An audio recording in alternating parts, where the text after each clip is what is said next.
ഇതാ വരുന്നു ഞങ്ങളി ചുരുണ്ടുയർന്ന കൈകളിൽ വിടർന്ന ചെങ്കൊടിയുമായി നേരിലൊന്നു കാണുവാൻ. ഇതാ വരുന്നു ഞങ്ങളി ചുരുണ്ടുയർന്ന കൈകളിൽ വിടർന്ന ചെങ്കൊടിയുമായി നേരിലൊന്നു കാണുവാൻ. ലാൽ സലാം ലാൽ സലാം ലാൽ സലാം സഖാക്കളേ, ലാൽ സലാം ലാൽ സലാം.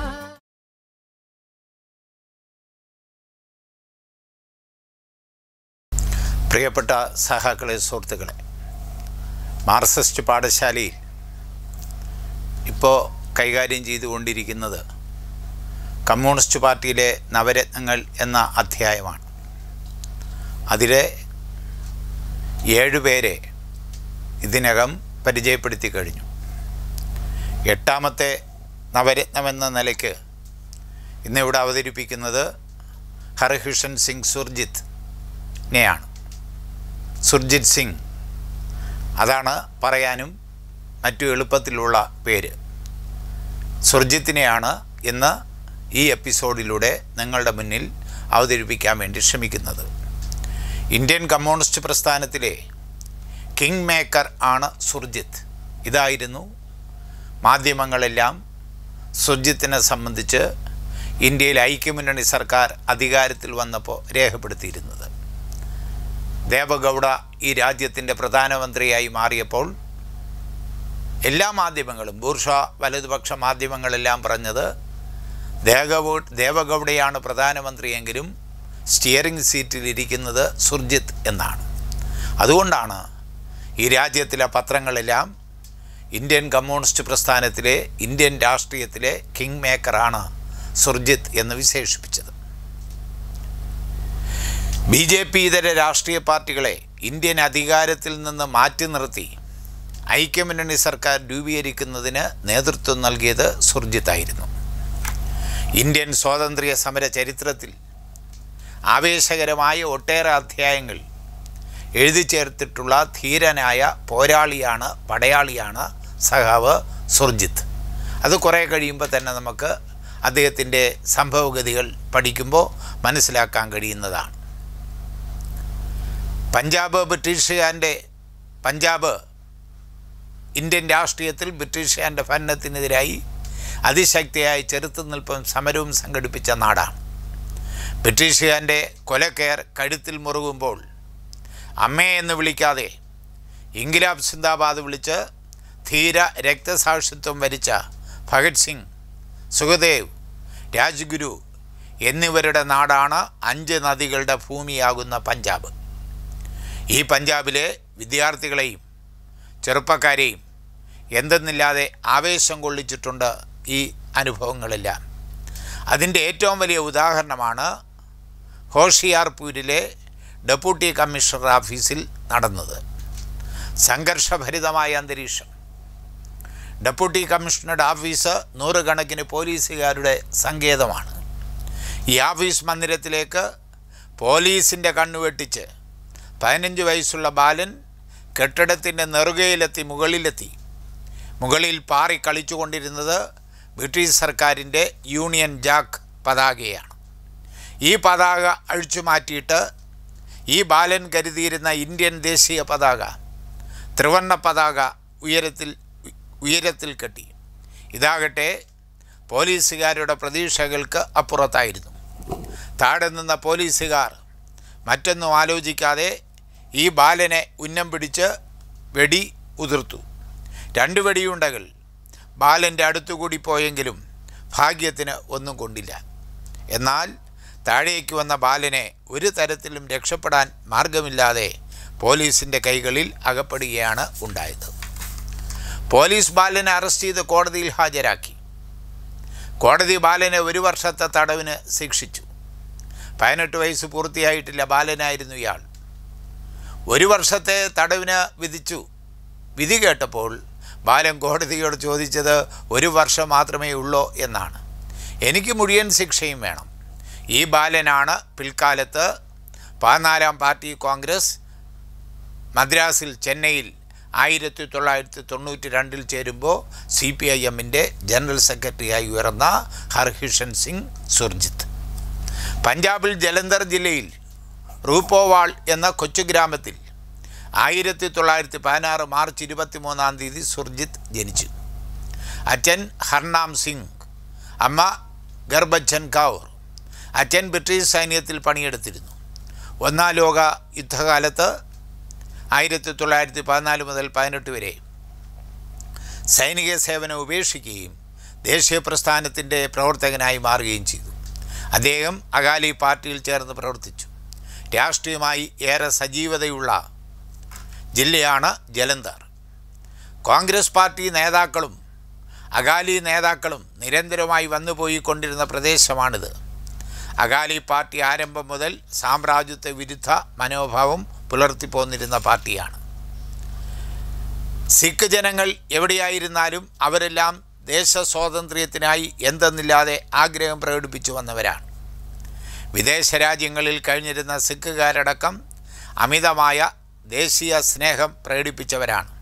ഇവരാണ് അമേരിക്കയിൽ ഗദർ പാർട്ടി രൂപീകരിച്ചത്. 5 വയസ്സ് പ്രായമുള്ള സുർജിത്തിനെ സ്വന്തം പ്രദേശത്തെ ഒരു സ്കൂളിലാണ് ചേർത്തത്. അവിടെ പഠിക്കുമ്പോഴാണ് ആവേശകരമായ ഒരു അനുഭവം ഉണ്ടായത്. അകാലി പ്രസ്ഥാനം ദേശീയ പ്രസ്ഥാനത്തിൻ്റെ വളർച്ചയ്ക്കായി വില്ലേജ് തോറും പ്രചാരണം സംഘടിപ്പിക്കുകയായിരുന്നു. 500 പേരോളം വരുന്നവർ കൂട്ടായി പോയി പ്രചരണം നടത്തി വന്നിരുന്നു. എന്നാൽ ബ്രിട്ടീഷുകാരുടെ ഉത്തരവ് ഇവർക്ക് ആഹാരമോ കുടിവെള്ളമോ കൊടുക്കരുതെന്നായിരുന്നു. അതിനാൽ സമരക്കാർ സ്വീകരിച്ചൊരു മാർഗം അവരുടെ വീടുകളിലെ സ്ത്രീകൾ ഈ മാർച്ചിനെ അനുഗമിക്കുകയും ഗോതമ്പും ഇതര ധാന്യങ്ങളും സമാഹരിച്ച് ആഹാരം പാകം ചെയ്ത് നൽകുകയുമായിരുന്നു. സുർജിത്തിൻ്റെ അമ്മ സിഖ് കുടുംബാംഗമായിരുന്നില്ല, എന്നാലും ഈ സമരത്തിൽ പങ്കെടുത്തു. ഈ യാത്രയിൽ 1-2 ദിവസം അമ്മ മകൻ സുർജിത്തിനെയും കൂട്ടിയിരുന്നു. ഇതാകട്ടെ സുർജിത്തിന് ഏറെ സന്തോഷവും ആവേശവും പകർന്നു നൽകിയ സംഭവമായിരുന്നു. 1924 മറ്റൊരു സംഭവം സുർജിത്തിനെ വല്ലാതെ സ്വാധീനിച്ചിരുന്നു. സുർജിത്ത് അച്ഛനുമായി മൈതാനത്തിൽ കളിച്ചു നിൽക്കുകയായിരുന്നു. അവിടേക്കൊരു പോലീസുകാരൻ കടന്നുവന്ന് അച്ഛൻ ഹർനാം സിംഗിനെ ക്രിമിനൽ നിയമം അനുസരിച്ച് അറസ്റ്റ് ചെയ്തു. ഇതറിഞ്ഞ നാട്ടുകാരൊട്ടാകെ ഇവരെ പിന്തുടർന്ന് പോലീസ് സ്റ്റേഷനിലേക്കെത്തി. കോടതി ഇദ്ദേഹത്തിനെ 2 വർഷം തടവിന് ശിക്ഷിച്ചു. എന്നാൽ നാട്ടുകാരും പ്രിയപത്നിയും കാണിച്ച കൂട്ടായ്മയും സഹകരണവും ഹർനാം സിംഗിനെ വല്ലാതെ ഉന്മേഷവാനാക്കിയിരുന്നു. അച്ഛൻ ജയിലിൽ കഴിയുമ്പോൾ സുർജിത്തിന് മറ്റൊരനുഭവം കൂടി ഉണ്ടായി. റൂർക്കാലാൻ എന്ന 5 കിലോമീറ്റർ അകലെയുള്ളൊരു ഗ്രാമം. ഇവരാകട്ടെ തങ്ങളുടെ ഗ്രാമം സ്വതന്ത്ര ഗ്രാമം എന്ന് സ്വയം പ്രഖ്യാപിച്ചു. ഒരു പഞ്ചായത്തിനെയും ബസിൻ സിംഗിനെയും നേതൃത്വത്തിൽ രൂപീകരിച്ചു. ഈ വില്ലേജിലേക്ക് ആയുധധാരികൾ പോലീസിനോ മറ്റോ പ്രവേശനമില്ല. എന്നാൽ വലിയ സമ്മർദ്ദങ്ങൾക്കും കഠിനമായ ഇടപെടലിലൂടെയും ഇയാൾ അറസ്റ്റ് ചെയ്തു. ജനങ്ങൾ ശക്തമായ പ്രതിഷേധവുമായി രംഗത്ത് വന്നു. മോട്ടാ സിംഗ് എന്നൊരു മാഷ് യോഗത്തിൽ പ്രസംഗിച്ചു. പോലീസാകട്ടെ ഈ മാഷിനെ അറസ്റ്റ് ചെയ്യാൻ കാത്തിരിക്കുകയായിരുന്നു.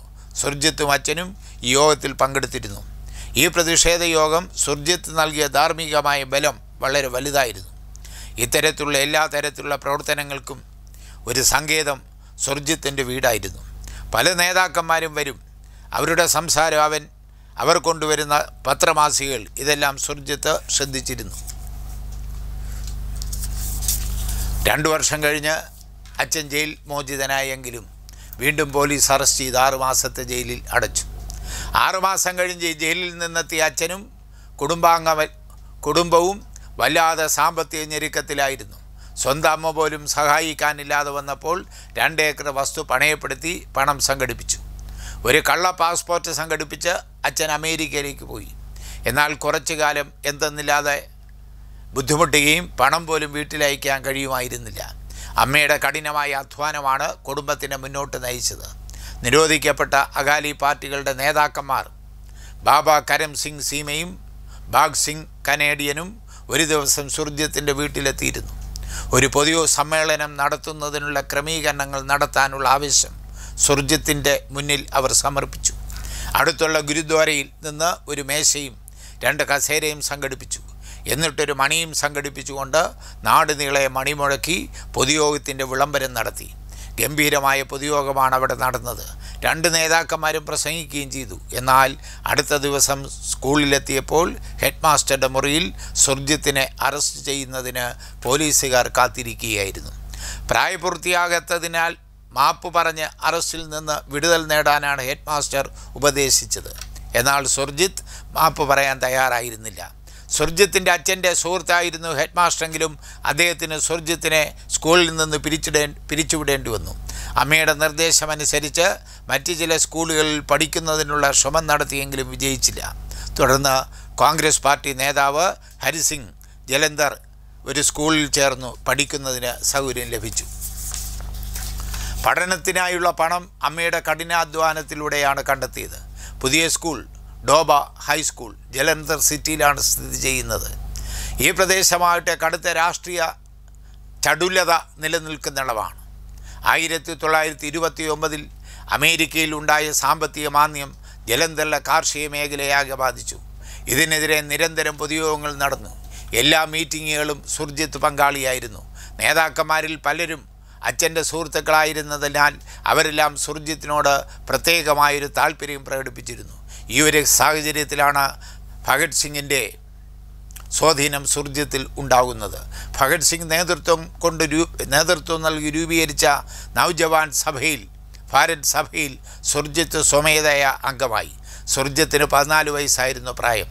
ഭഗത് സിംഗ് സംഘടനയുടെ ജനറൽ സെക്രട്ടറിയും ഭഗവതി ചരൺ വോറ പ്രചാരണ വിഭാഗം സെക്രട്ടറിയുമായിരുന്നു.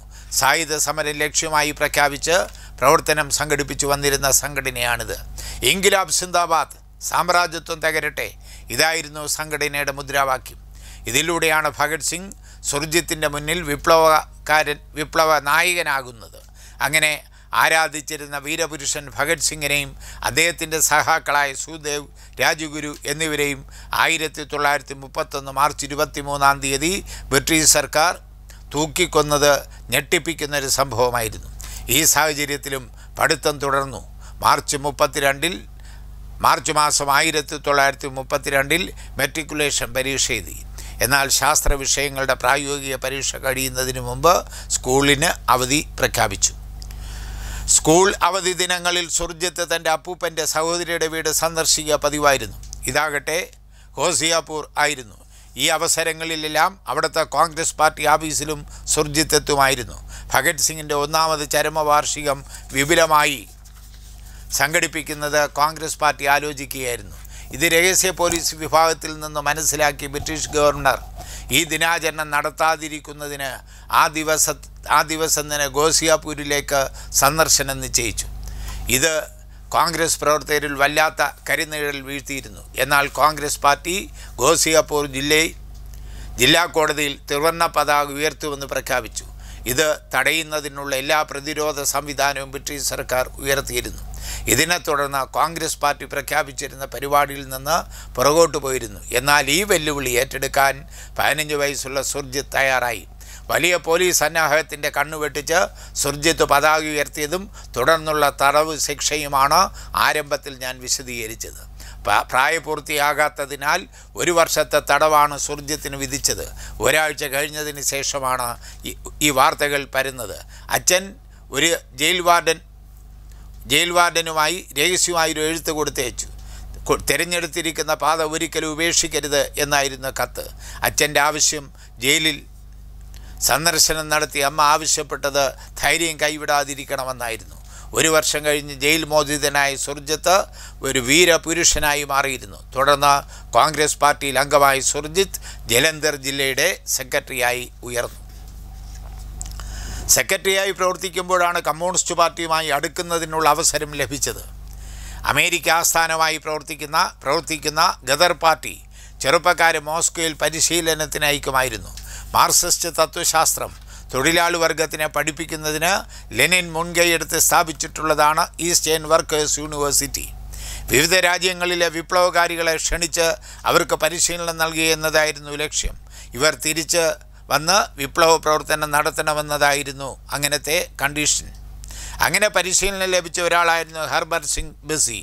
ഇങ്ങനെ പരിശീലനം നേടി തിരിച്ചെത്തിയ വിപ്ലവകാരികൾ സുർജിത്തിനെ കാണുന്നു. ആ കാലയളവിൽ കമ്മ്യൂണിസ്റ്റ് പാർട്ടിക്ക് നിരോധിത കാലമായിരുന്നു. ഹർബൻ സിംഗ് ബസിയാണ് മാർക്സിസ്റ്റ് തത്വശാസ്ത്രം സുർജിത്തിന് പകർന്നു നൽകിയത്. കൂടാതെ സോഹൻ സിംഗ് ജോഷിയെ പരിചയപ്പെടുത്തി കൊടുത്തു. ഇദ്ദേഹമായിട്ട് ഒളിവിൽ പ്രവർത്തിക്കുകയായിരുന്നു. സോഹൻ സിംഗ് 20 പേരുള്ള ഒരു കമ്മ്യൂണിസ്റ്റ് പാർട്ടി ഗ്രൂപ്പ് സംഘടിപ്പിച്ചിരുന്നു. ഇതിൽ സുർജിത്തിനെയും അംഗമാക്കിയിരുന്നു. സുർജിത്തിനെ കൂടാതെ പിൽക്കാലത്ത് പാകിസ്ഥാൻ കമ്മ്യൂണിസ്റ്റ് പാർട്ടി നേതാവായി ഉയർന്ന ഫിറോസുദ്ദീൻ മൻസൂർ, കാബൂൾ സിംഗ്, ഗോവിന്ദ് പുരി, ഇന്ദർ സിംഗ്, ഗുജറൻവാല ഇവരെല്ലാം ഈ ഗ്രൂപ്പിൽ അംഗങ്ങളായിരുന്നു. ജാലിയൻവാല ബാഗിലാണ് ഗ്രൂപ്പിൻ്റെ യോഗം ചേർന്നത്. കമ്മ്യൂണിസ്റ്റ് ഗ്രൂപ്പിലെ പ്രവർത്തകർക്ക് കാണുന്നതിനും ആശയവിനിമയം നടത്തുന്നതിനും ഒരു സങ്കേതം ഉണ്ടാകണമെന്നും അതിലേക്കായി ഒരു ബുക്ക് സ്റ്റാൾ ആരംഭിക്കുന്നതിന് സുർജിത്തിനെ ചുമതലപ്പെടുത്തി. ഇതിനുള്ള സാമ്പത്തികം കണ്ടെത്തുന്നതിനുള്ള ആലോചന തകൃതിയായി നടത്തുന്ന അവസരത്തിലാണ് സുർജിത്തിൻ്റെ അച്ഛൻ വിദേശത്ത് നിന്ന് 3000 രൂപ അയച്ചു കൊടുത്തു. ജലന്ധർ റെയിൽവേ സ്റ്റേഷന് അടുത്തായി സുർജിത്ത് ഒരു ബുക്ക് സ്റ്റാൾ ആരംഭിച്ചു.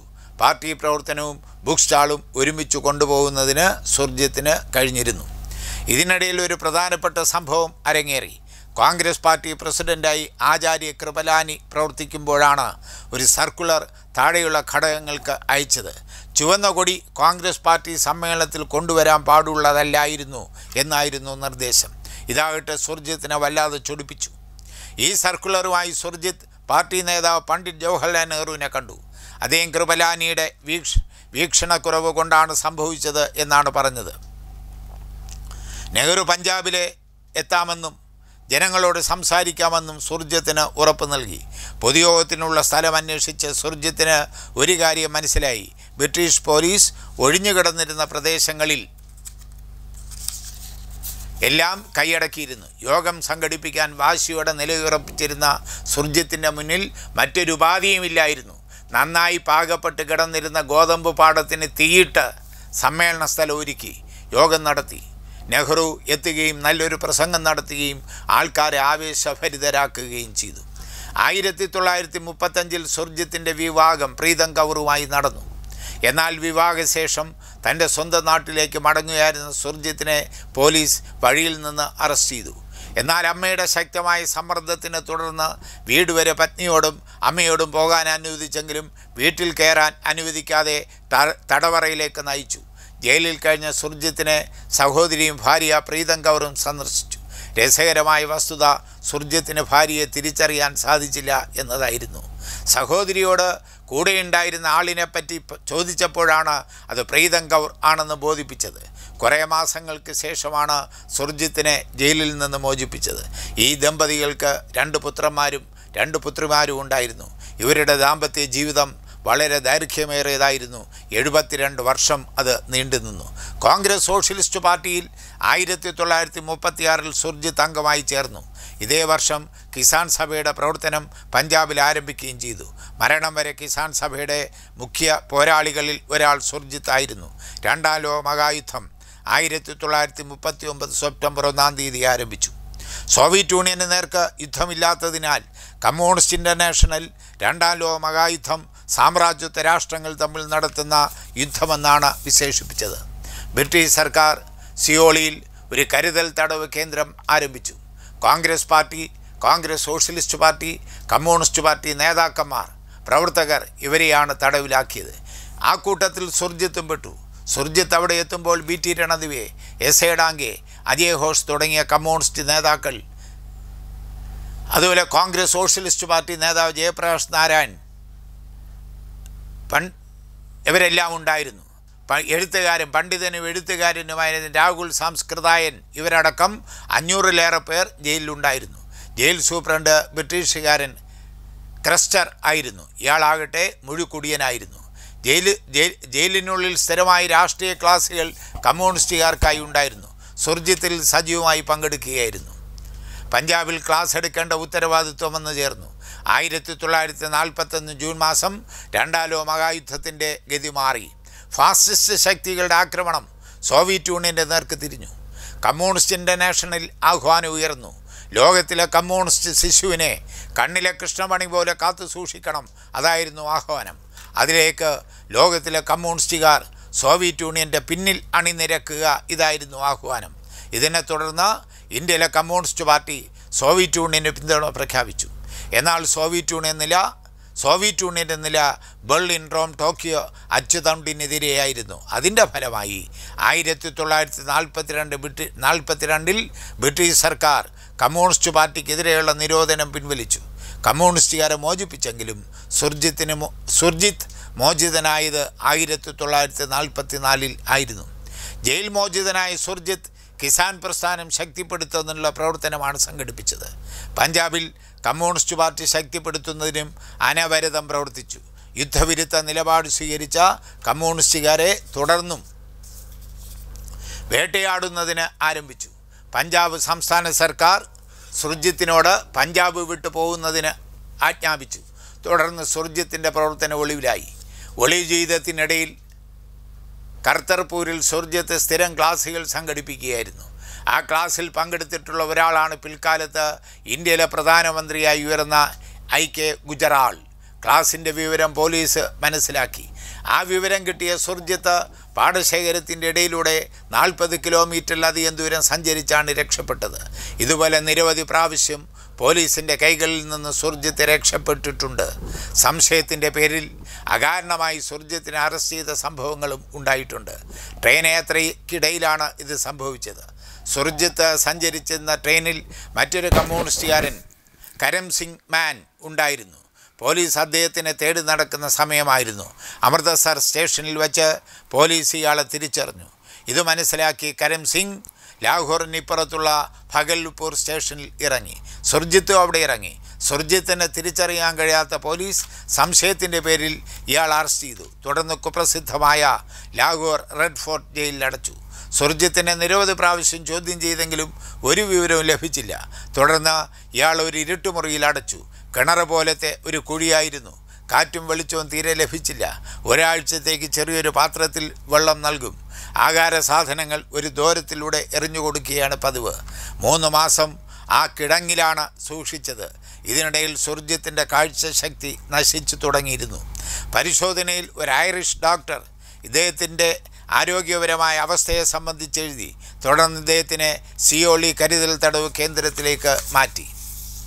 ഭിന്നിപ്പിച്ച് ഭരിക്കുക എന്ന നയം സ്വീകരിച്ചിരുന്ന ബ്രിട്ടീഷ് സർക്കാർ പഞ്ചാബിനെ വിഭജിച്ചു. തുടർന്നുള്ള സംഭവഗതികൾ ഭീതിതമായിരുന്നു. പാകിസ്ഥാനിൽ നിന്ന് ലക്ഷക്കണക്കിന് ഹിന്ദുക്കളും സിഖുകാരും പഞ്ചാബിലേക്ക് ഒഴുകിയെത്തി. അതുപോലെ മുസ്ലിങ്ങൾ പാകിസ്ഥാനിലേക്ക് ഒഴുകിക്കൊണ്ടിരുന്നു. ഇതിനെ തുടർന്ന് രൂക്ഷമായ ആക്രമണങ്ങൾ പരസ്പരം അരങ്ങേറി. ഇത്തരത്തിലുള്ള ജനങ്ങളെ വഹിച്ചുകൊണ്ട് ഓടിച്ചേരുന്ന ട്രെയിനുകൾ ആരംഭിച്ചു. തുടർന്ന് ട്രെയിൻ ഓടിക്കാൻ ജീവനക്കാർ എത്താത്ത അവസ്ഥ സംജാതമായി. പ്രധാനമന്ത്രി നെഹ്റുവിൻ്റെ ആഹ്വാനം ഈ സാഹചര്യത്തിലുണ്ടായി.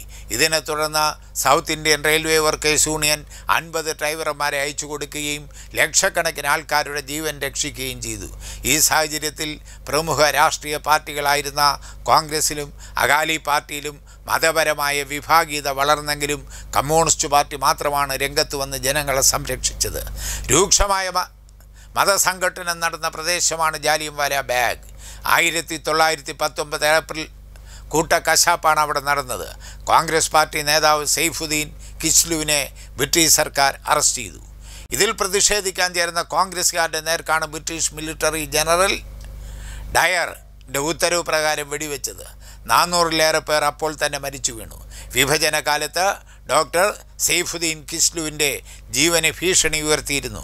ഇതറിഞ്ഞ സുർജിത്ത് കിച്ലുവിനെ ഡൽഹിയിൽ കൊണ്ടുവന്ന് രക്ഷിക്കുകയാണ് ഉണ്ടായത്. ഈ ഒരു സാഹചര്യം മുതലാക്കി RSS അവരുടെ രാഷ്ട്രീയ അടിത്തറ വിപുലമാക്കാനുള്ള പ്രവർത്തനമാണ് ഇവിടങ്ങളിൽ സംഘടിപ്പിച്ചത്. 1948 ഫെബ്രുവരി 28 മുതൽ മാർച്ച് 7 വരെ കൽക്കട്ടയിൽ ചേർന്ന രണ്ടാമത് പാർട്ടി കോൺഗ്രസ് ഒരു പുതിയ നയം ഉൾക്കൊള്ളുന്ന രാഷ്ട്രീയ പ്രമേയമാണ് അംഗീകരിച്ചത്. 1947 ഓഗസ്റ്റ് 15 അധികാരത്തിലെത്തിയ പുതിയ രാഷ്ട്രീയ ഭരണവർഗം കോൺഗ്രസ് പാർട്ടിക്കെതിരെ സായുധ സമരം നടത്തുക എന്നതായിരുന്നു പ്രഖ്യാപനം. തുടർന്ന് കേന്ദ്ര സർക്കാർ കമ്മ്യൂണിസ്റ്റ് പാർട്ടിയെ നിരോധിച്ചു. നേതാക്കന്മാരെയും പ്രധാന പ്രവർത്തകരെയും അറസ്റ്റ് ചെയ്തു. അല്ലാത്തവരെല്ലാം ഒളിവിൽ പോയി. പാർട്ടി കോൺഗ്രസ് BT രണദിവെയാണ് ജനറൽ സെക്രട്ടറിയായി തിരഞ്ഞെടുത്തത്. എന്നാലും ഈ സ്ഥിതിവിശേഷം 1951 വരെ തുടർന്നു. 1951 ഒരു പ്രത്യേക സമ്മേളനം തെനാലിൽ വിളിച്ചു ചേർത്ത് രാഷ്ട്രീയ ലൈൻ സായുധ സമരം എന്നത് മാറ്റി അംഗീകരിച്ചു. തുടർന്ന് 51-52 ഒന്നാമത്തെ പൊതു തെരഞ്ഞെടുപ്പ് പ്രഖ്യാപനത്തെ തുടർന്നാണ് പരസ്യമായി പ്രവർത്തിക്കുന്നതിനുള്ള പ്രചാരണം നടത്തുന്നതിനുള്ള സാഹചര്യം ഉയർന്നു വന്നത്. 4 വർഷമാണ് സുർജിത്ത് ഒളിവിൽ പ്രവർത്തിച്ചത്. ഈ കാലയളവിൽ കമ്മ്യൂണിസ്റ്റ് പാർട്ടിയും കിസാൻ സഭയും കെട്ടിപ്പടുക്കുന്നതിനുള്ള പ്രവർത്തനമാണ് സുർജിത്ത് നടത്തിയത്. മൂന്നാം പാർട്ടി കോൺഗ്രസ് 1953 ഡിസംബർ 27 മുതൽ 54 ജനുവരി 4 വരെ മധുരയിൽ നടന്നു. റിവിഷനിസത്തിൻ്റെ വിത്തുകൾ ഇതിനെയും കമ്മ്യൂണിസ്റ്റ് പാർട്ടിയിൽ പാകിയിരുന്നു. ഈ കോൺഗ്രസിൽ വെച്ച് സുർജിത്തിനെ കേന്ദ്ര കമ്മിറ്റിയിലേക്കും പോളിറ്റ് ബ്യൂറോയിലേക്കും തിരഞ്ഞെടുത്തു. അതായത് മൂന്നാം പാർട്ടി കോൺഗ്രസിൽ വെച്ചാണ് സുർജിത്ത് PBയിലേക്ക് വരുന്നത്.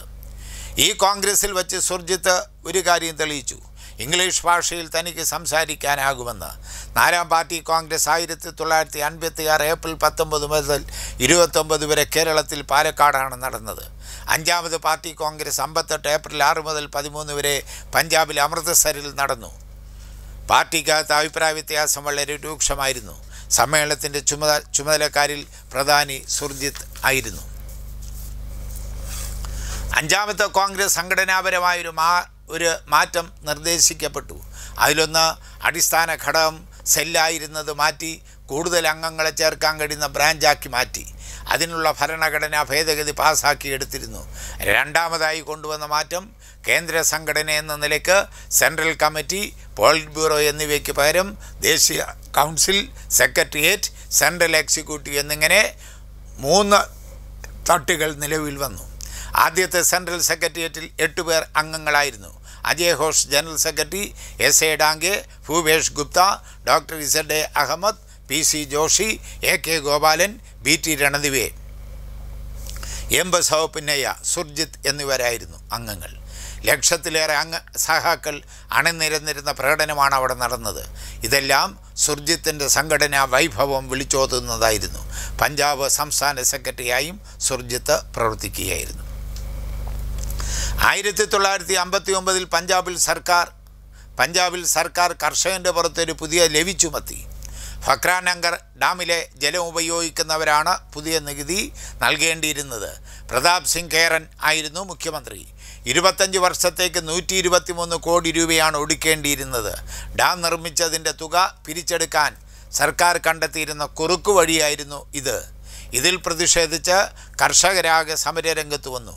കിസാൻ സഭയുടെ നേതാവെന്ന നിലയിൽ സുർജിത്ത് ഈ സമരത്തിന് നേതൃത്വം നൽകി. സർക്കാർ കടുത്ത മർദ്ദനമുറകൾ സമരക്കാർക്കെതിരെ പ്രയോഗിച്ചു. പോലീസുമായി പല സ്ഥലത്തും ഏറ്റുമുട്ടേണ്ടതായി വന്നു. നിരവധി പേർക്ക് മാരകമായി മുറിവേറ്റു. യത്തുവാനിയ ജില്ലയിൽ പോലീസ് വെടിവയ്പിൽ 2 കർഷകർ മരിച്ചു. മറ്റൊരു ജില്ലയിൽ 2 വനിതകളടക്കം 5 പേർ മരിച്ചു. പോലീസ് വീടിനുള്ളിൽ കയറി അടുക്കള സാമാനങ്ങൾ അടിച്ചു തകർത്തു. പോലീസിന് പിടിയൊടുക്കാതെ സമരത്തിനെ ജ്വലിപ്പിച്ചു നിർത്തുന്ന ജോലിയായിരുന്നു സുർജിത്ത് നിർവഹിച്ചു കൊണ്ടിരുന്നത്. സമരസഹാക്കളെ കാണുന്നതിനും ആവേശഭരിതരാക്കുന്നതിനും party general secretary Ajay Ghosh, പാർലമെൻറ്റിലെ പ്രതിപക്ഷ നേതാവ് A.K. ഗോപാലൻ ഇവർ പഞ്ചാബിലേക്ക് പര്യടനം സംഘടിപ്പിച്ചു. പോലീസിൻ്റെ എല്ലാ തരത്തിലുള്ള തടസ്സങ്ങളെയും തട്ടിമാറ്റി A.K. ഗോപാലൻ ആക്രമണം നടന്ന വില്ലേജുകളിൽ സന്ദർശനം സംഘടിപ്പിച്ചു. പോലീസ് നിഷ്ഠൂരമായ മർദ്ദനം കെട്ടഴിച്ചുവിട്ട് ലിത്വാനിയയിൽ പോയി. വാഹനം കണ്ടപ്പോൾ പോലീസാണെന്ന് കരുതി ചിന്നിച്ചെറിയ ജനങ്ങളെ തിരിച്ചു വിളിച്ച് കഥകൾ കേട്ടു. മാർച്ച് മാസം ആരംഭിച്ച സമരം ഏപ്രിൽ മാസം വരെ തുടർന്നു. പോലീസിൻ്റെ എല്ലാ മർദ്ദനമുറകളെയും വെല്ലുവിളിച്ച് സുർജിത്ത് സമരം ശക്തിയായി നയിച്ചു. അവസാനം കേരൻ സർക്കാർ ചുമത്തിയ പുതിയ നികുതി നിർദ്ദേശം പിൻവലിച്ചു. സമരം വിജയിച്ചു. കിസാൻ സഭയുടെ പേര് നാടൊട്ടുക്ക് പ്രചരിച്ചു. പാർട്ടിയുടെ 6ാമത് കോൺഗ്രസ് 1961 ഏപ്രിൽ 7 മുതൽ 16 വരെ വിജയവാഡയിൽ നടന്നു. അജയ് ഘോഷിനെ സെക്രട്ടറിയായി തെരഞ്ഞെടുത്തു. എന്നാൽ കോൺഗ്രസ്സിൽ അവതരിപ്പിക്കാനുള്ള രാഷ്ട്രീയ പ്രമേയം, രാഷ്ട്രീയ സംഘടനാ റിപ്പോർട്ട് ഇവയൊന്നും ഏകകണ്ഠമായി തയ്യാറാക്കാൻ കഴിഞ്ഞിരുന്നില്ല. ചുരുക്കത്തിൽ 2 റിപ്പോർട്ടും ഇതിൽ നിന്ന് വ്യത്യസ്തമായി EMS തയ്യാറാക്കിയ ഒരു 3ാം രേഖയും സമ്മേളനത്തിൽ അവതരിപ്പിക്കപ്പെട്ടു. S.A. ഡാംഗെ, P.C. ജോഷി അധികാരി എന്നിവർ ചേർന്ന് അവതരിപ്പിച്ച രേഖയിൽ അതിൻ്റെ അടിസ്ഥാനം സോവിയറ്റ് സമീപനമായിരുന്നു. എന്നാൽ മറ്റേ രേഖയിൽ ചൈനീസ് സമീപനത്തിൻ്റെ സ്വാധീനം ഉണ്ടായിരുന്നു. ചർച്ചകൾക്കൊടുവിൽ പ്രമേയത്തിന് അംഗീകാരം തേടിയാൽ പാർട്ടി പിളരുമെന്ന സ്ഥിതി ഒഴിവാക്കാനായി ജനറൽ സെക്രട്ടറിയുടെ പ്രസംഗം രാഷ്ട്രീയ രേഖയായി അംഗീകരിക്കണമെന്നാണ് ധാരണയിലെത്തിയത്. കോൺഗ്രസ് അജയ് ഘോഷിനെ ജനറൽ സെക്രട്ടറിയായി തെരഞ്ഞെടുത്തു. നിർഭാഗ്യവശാൽ 1962 ജനറൽ സെക്രട്ടറി അജയ് ഘോഷ് വാർദ്ധക്യ സഹജമായ അസുഖത്തിൻ്റെ ഫലമായി നിര്യാതനായി. തുടർന്ന് ജനറൽ സെക്രട്ടറി ഏകകണ്ഠമായി തിരഞ്ഞെടുക്കാൻ കഴിയാത്ത അവസ്ഥ സംജാതമായി. പാർട്ടി വിഭജനം ഒഴിവാക്കുന്നതിന് പുതിയൊരു സ്ഥാനം കൂടി പാർട്ടിയിൽ അവരോധിച്ചു. ചെയർമാൻ പുതിയതായി നിശ്ചയിച്ചു. ചെയർമാനായി എസ് എ ഡാംഗയെ നിശ്ചയിക്കുകയും ചെയ്തു. എന്നാൽ വലതുപക്ഷ റിവിഷനിസ്റ്റുകൾ ഭൂരിപക്ഷം നിലവിലിരിക്കുന്ന നാഷണൽ കൗൺസിലിൽ യഥാർത്ഥ വിപ്ലവകാരികളെ തുടർന്നു പോകാൻ കഴിയാത്ത സ്ഥിതിയാണ് സംജാതമാക്കിയത്. തുടർന്ന് നാഷണൽ കൗൺസിലിൽ നിന്ന് 32 അംഗങ്ങൾ ഇറങ്ങിപ്പോന്നു. 1964 ഏപ്രിൽ മാസം 14-ാം തീയതി 32 പേർ ഒരു സംയുക്ത പ്രസ്താവന ഇറക്കുകയും ചെയ്തു. പ്രസ്താവനയാണ് ചുവടെ ചേർത്തിരിക്കുന്നത്. ഇറങ്ങി വന്ന 32 പേർ 7ാമത് പാർട്ടി കോൺഗ്രസ് നടത്തുന്നതിനുള്ള സംഘാടക സമിതിയായി പ്രവർത്തിക്കാൻ തീരുമാനിച്ചു. 1964 ഒക്ടോബർ 31 മുതൽ നവംബർ 7 വരെ കൽക്കട്ടയിൽ ചേർന്ന party Congress communist party of India Marxist രൂപീകരിച്ചു. CPIMൻ്റെ പാർട്ടി പരിപാടി തയ്യാറാക്കുന്നതിന് സുർജിത്ത്, പി രാമമൂർത്തി, എം ബസവപിന്നയ്യ എന്നിവരെയാണ് നിയോഗിച്ചത്. രാജ്യത്തൊട്ടാകെയുള്ള പാർട്ടി ഘടകങ്ങൾ ചർച്ച ചെയ്തതിന് ശേഷമാണ് പാർട്ടി കോൺഗ്രസ് പരിപാടി അംഗീകരിച്ചത്. ഈ കോൺഗ്രസിൽ വച്ച് സുർജിത്തിനെ കേന്ദ്ര കമ്മിറ്റിയിലേക്കും പോളിറ്റ് ബ്യൂറോയിലേക്കും തിരഞ്ഞെടുത്തു. പുതിയ കേന്ദ്ര കമ്മിറ്റിയുടെ യോഗം 1964 ഡിസംബർ 30-ാം തീയതി കേരളത്തിൽ തൃശ്ശൂർ ചേരുന്നതിന് തീരുമാനിച്ചു. നേതാക്കന്മാരൊട്ടാകെ ഡിസംബർ 29-ാം തീയതി തൃശ്ശൂരിൽ എത്തിച്ചേർന്നു. എന്നാൽ അർദ്ധരാത്രി സുർജിത്ത്, സുന്ദരയ്യ, പി രാമമൂർത്തി എന്നിവരടക്കം പ്രധാനപ്പെട്ട നേതാക്കന്മാരെ കേന്ദ്ര സർക്കാരിൻ്റെ നിർദ്ദേശമനുസരിച്ച് അറസ്റ്റ് ചെയ്ത് വിയൂർ സെൻട്രൽ ജയിലിൽ അടച്ചു. നേതാക്കന്മാരെ അവരവരുടെ സ്ഥലത്തേക്ക് കയറ്റി അയക്കാൻ തുടർന്ന് തീരുമാനമുണ്ടായി. സുർജിത്തിനെ ഡൽഹിയിലെ ജയിലിലാണ് അടച്ചത്. 1966 ആരംഭത്തിൽ 16 മാസത്തിന് ശേഷം ജയിൽ മോചിതനായി. 1967 4ാമത് പൊതു തെരഞ്ഞെടുപ്പ് സംജാതമായി. കേരളം, പശ്ചിമ ബംഗാൾ CPIM നേതൃത്വമുള്ള സർക്കാരുകൾ അധികാരത്തിൽ വന്നു. ഇന്ത്യയിലെ 9 സംസ്ഥാനങ്ങളിൽ കോൺഗ്രസേതര സർക്കാരുകൾ അധികാരത്തിൽ വന്നിരുന്നു. പഞ്ചാബിൽ CPIM അകാലിദൾ സഖ്യമാണ് മത്സരിച്ചത്. അകാലിദളിന് മന്ത്രിസഭ രൂപീകരിക്കുന്നതിന് പുറമേ നിന്ന് പിന്തുണ CPIM നൽകിയിരുന്നു. സുർജിത്ത് നൂർമഹൽ നിയമസഭാ മണ്ഡലത്തിൽ മത്സരിച്ച് വിജയിച്ചു. നിയമസഭയിലെ CPIM ഗ്രൂപ്പിൻ്റെ നേതാവായി സുർജിത്തിനെയാണ് തിരഞ്ഞെടുത്തത്. പഞ്ചാബ് നിയമസഭയിൽ പ്രവർത്തിക്കുന്നതോടൊപ്പം പാർട്ടി പോളിറ്റ് ബ്യൂറോ അംഗമെന്ന നിലയിൽ ചുമതലയിൽ കുറ്റമറ്റ തരത്തിൽ നിർവഹിച്ചു പോരുകയായിരുന്നു. കൂടാതെ ജമ്മു കാശ്മീർ, പഞ്ചാബ്, രാജസ്ഥാൻ, ഡൽഹി, ഉത്തർപ്രദേശ് എന്നീ സംസ്ഥാനങ്ങളിൽ സംഘടനാ ചുമതല നിർവഹിക്കുകയായിരുന്നു. 1964 പാർട്ടിയിൽ വിഭജനമുണ്ടായതിനെ തുടർന്ന് സോവിയറ്റ് കമ്മ്യൂണിസ്റ്റ് പാർട്ടി അടക്കം പല പാർട്ടികളും CPIMനെ അംഗീകരിക്കാൻ തയ്യാറായില്ല. അത്തരം പാർട്ടികളോട് സംവദിക്കുന്നതിന് വിദേശത്തേക്ക് പോകുന്നതിന് സുർജിത്തിനെയാണ് നിയോഗിച്ചത്. ബ്രിട്ടീഷ് കമ്മ്യൂണിസ്റ്റ് പാർട്ടി നേതാവ് രജനി പാംദത്ത് സുർജിത്തിനോട് ആവശ്യപ്പെട്ടത് സമയം ദുർവ്യയം ചെയ്യാതെ തിരിച്ച് രാജ്യത്ത് പോയി ജനങ്ങളോടൊപ്പം പ്രവർത്തിക്കുന്നതിനാണ്. 1975 ജൂൺ 25 ഇന്ദിരാഗാന്ധി അടിയന്തരാവസ്ഥ പ്രഖ്യാപിച്ചു. രാജ്യ ഏകാധിപത്യത്തിലേക്ക് നീങ്ങുകയാണ്. EMS ജ്യോതി ബസു എന്നിവരൊഴികെ മറ്റെല്ലാവരെയും പോലീസ് അറസ്റ്റ് ചെയ്ത് ജയിലിലടച്ചു. തൊഴിലാളികളുടെ പണിമുടക്കുകൾ നിരോധിച്ചു. നാവടക്കൂ പണിയെടുക്കൂ എന്ന മുദ്രാവാക്യം രാജ്യമൊട്ടാകെ ഉയർത്തി. അന്നത്തെ 60 കോടി ജനങ്ങൾക്ക് വേണ്ടി സ്വേച്ഛാധിപതി ശ്രീമതി ഇന്ദിരാഗാന്ധി സംസാരിക്കുമെന്ന സ്ഥിതി സംജാതമായി. പത്രങ്ങളുടെ പേരിൽ സെൻസർഷിപ്പ് ഏർപ്പെടുത്തി. അപ്പോൾ പത്രങ്ങൾ പുതിയ ശൈലി സ്വീകരിച്ചു. മഹാത്മാഗാന്ധിജി, പണ്ഡിറ്റ് ജവഹർലാൽ നെഹ്റു അതുപോലെ സാർവദേശീയ രംഗത്തുള്ള നേതാക്കന്മാരുടെ പ്രസംഗങ്ങൾ മുഖപത്രക്കുറിപ്പായി കൊടുത്തു തുടങ്ങി. എന്നാൽ കുറച്ച് ദിവസം കഴിഞ്ഞപ്പോൾ അതിനും ചങ്ങല വീണു. തുടർന്ന് മുഖപത്രക്കുറിപ്പിൻ്റെ പേജ് കാലിയാക്കി പത്രം അച്ചടിച്ച് വിതരണം ചെയ്തു. ഇത്തരത്തിൽ അടിയന്തരാവസ്ഥയ്ക്കെതിരെ ശക്തമായ നിലപാട് സ്വീകരിക്കാൻ പാർട്ടിയെ പ്രാപ്തിയുള്ളതാക്കി മാറ്റുന്നതിനുള്ള നേതൃത്വം സുർജിത്ത് നൽകിയിരുന്നു. 1977 മാർച്ച് മാസത്തിൽ അടിയന്തരാവസ്ഥയ്ക്കായി ഉയർത്തി രാജ്യം തെരഞ്ഞെടുപ്പിലേക്ക് നീങ്ങി. അടിയന്തരാവസ്ഥയ്ക്കെതിരെ ഇടതുപക്ഷ പാർട്ടികളുടെയും ജനാധിപത്യ മതേതര പാർട്ടികളുടെയും മുന്നണി എന്ന അടവ് ലൈനാണ് CPIM സ്വീകരിച്ചത്. സ്വതന്ത്ര ഇന്ത്യയുടെ ചരിത്രത്തിൽ ആദ്യമായി കോൺഗ്രസ് പാർട്ടി അധികാരത്തിൽ നിന്ന് തൂത്തെറിയപ്പെട്ടു. ജനാധിപത്യ മതേതര ഇടതുപക്ഷ പാർട്ടികൾ ഒട്ടാകെ ചേർന്ന് ഒരു മുന്നണിയുണ്ടാക്കി. ഇടതുപക്ഷ പാർട്ടികൾ ഒഴികെയുള്ളവർ ചേർന്നാണ് ജനതാ പാർട്ടി രൂപീകരിച്ചത്. മൊറാർജി ദേശായി നേതൃത്വം നൽകിയിരുന്ന ജനതാ പാർട്ടിയാണ് തുടർന്ന് അധികാരത്തിൽ വന്നത്. ആൾ ഇന്ത്യ കിസാൻ സഭയുടെ സജീവ പ്രവർത്തകനായിരുന്നു ആരംഭം മുതൽ സുർജിത്ത്.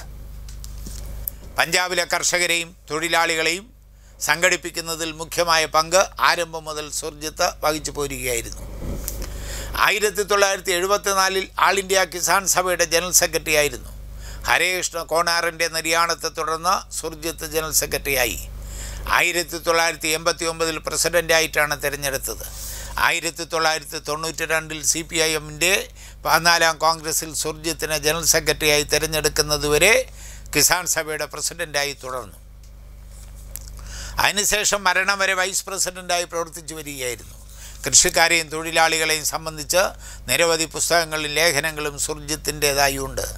ആൾ ഇന്ത്യ കിസാൻ സഭയിൽ നിന്ന് വേറിട്ട് കർഷക തൊഴിലാളികൾക്കായി ഒരു സംഘടന രൂപീകരിക്കുന്നതിൽ ആൾ ഇന്ത്യ അഗ്രികൾച്ചർ വർക്കേഴ്സ് യൂണിയൻ മുന്നിൽ നിന്ന് പ്രവർത്തിച്ചത് സുർജിത്തായിരുന്നു.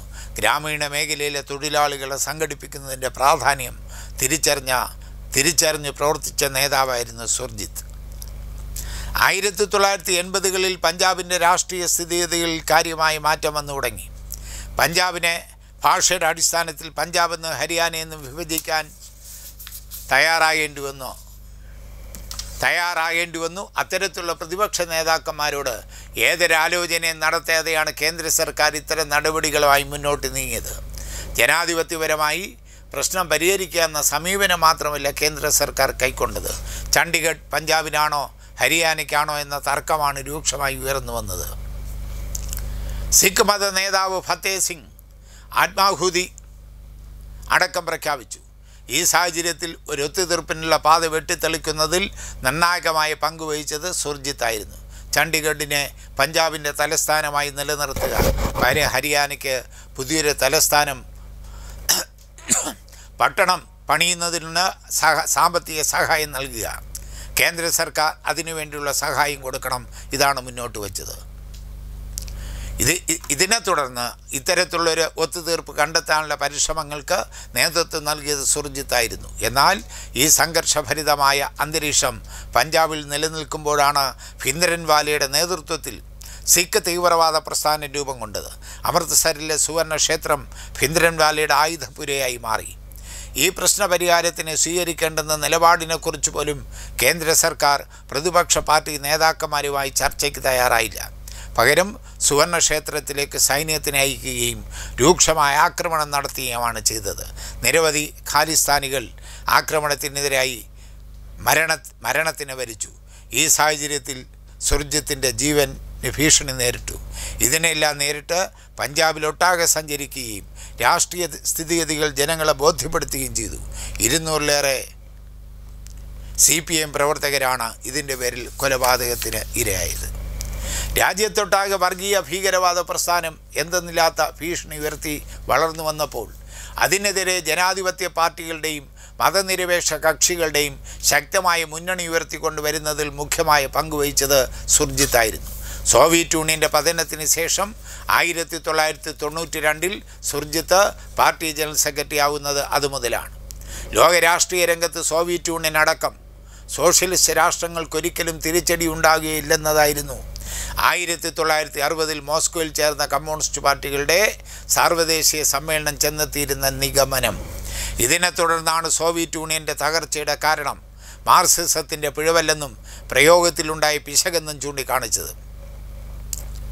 ഇതിനൊട്ടാകെ നേതൃത്വം നൽകിയത് പാർട്ടി ജനറൽ സെക്രട്ടറി എന്ന നിലയിൽ സുർജിത്തായിരുന്നു. 14ാം പാർട്ടി കോൺഗ്രസ് പാർട്ടി പരിപാടി കാലോചിതമായി പരിഷ്കരിക്കുന്നതിന് തീരുമാനിച്ചു. ഒരു കമ്മീഷനെ നിയോഗിച്ചു. അതിൻ്റെ ചെയർമാൻ സുർജിത്തായിരുന്നു. കാലോചിതമായി പരിഷ്കരിച്ച പരിപാടി അംഗീകരിക്കുന്നതിനായി 2000 ഒക്ടോബറിൽ തിരുവനന്തപുരത്താണ് സ്പെഷ്യൽ സമ്മേളനം ചേർന്നത്. 1989 കോൺഗ്രസ് BJP ശക്തികൾ ഒഴിവാക്കി VP സിംഗിൻ്റെ നേതൃത്വത്തിൽ ഒരു സർക്കാർ രൂപം കൊള്ളുന്നതിന് പ്രായോഗിക പ്രവർത്തനങ്ങൾക്കൊട്ടാകെ നേതൃത്വം നൽകിയത് സുർജിത്തായിരുന്നു. 1992 ഡിസംബർ 6-ാം തീയതി ബാബറി മസ്ജിദിൻ്റെ തകർച്ചയ്ക്ക് ശേഷം രാജ്യത്തിലെ മതനിരപേക്ഷ ശക്തികൾ അധികാരത്തിലേക്ക് നീങ്ങി. എന്നാൽ ആ സാഹചര്യത്തിൽ ജനാധിപത്യ ശക്തികൾ, മതനിരപേക്ഷ കക്ഷികൾ ഇവരെ ഒരുമിച്ച് നിർത്തി മുന്നണി രൂപീകരിച്ച് മുന്നോട്ട് നീങ്ങാൻ നേതൃത്വം നൽകിയത് സുർജിത്തായിരുന്നു. അതിൻ്റെ ഫലമായിട്ടാണ് 1996 ഐക്യമുന്നണി സർക്കാർ അധികാരത്തിൽ വന്നത്.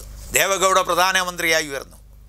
18ാമത് പാർട്ടി കോൺഗ്രസ് 2005 ഏപ്രിൽ 6 മുതൽ 11 വരെ ഡൽഹിയിൽ ചേർന്നു.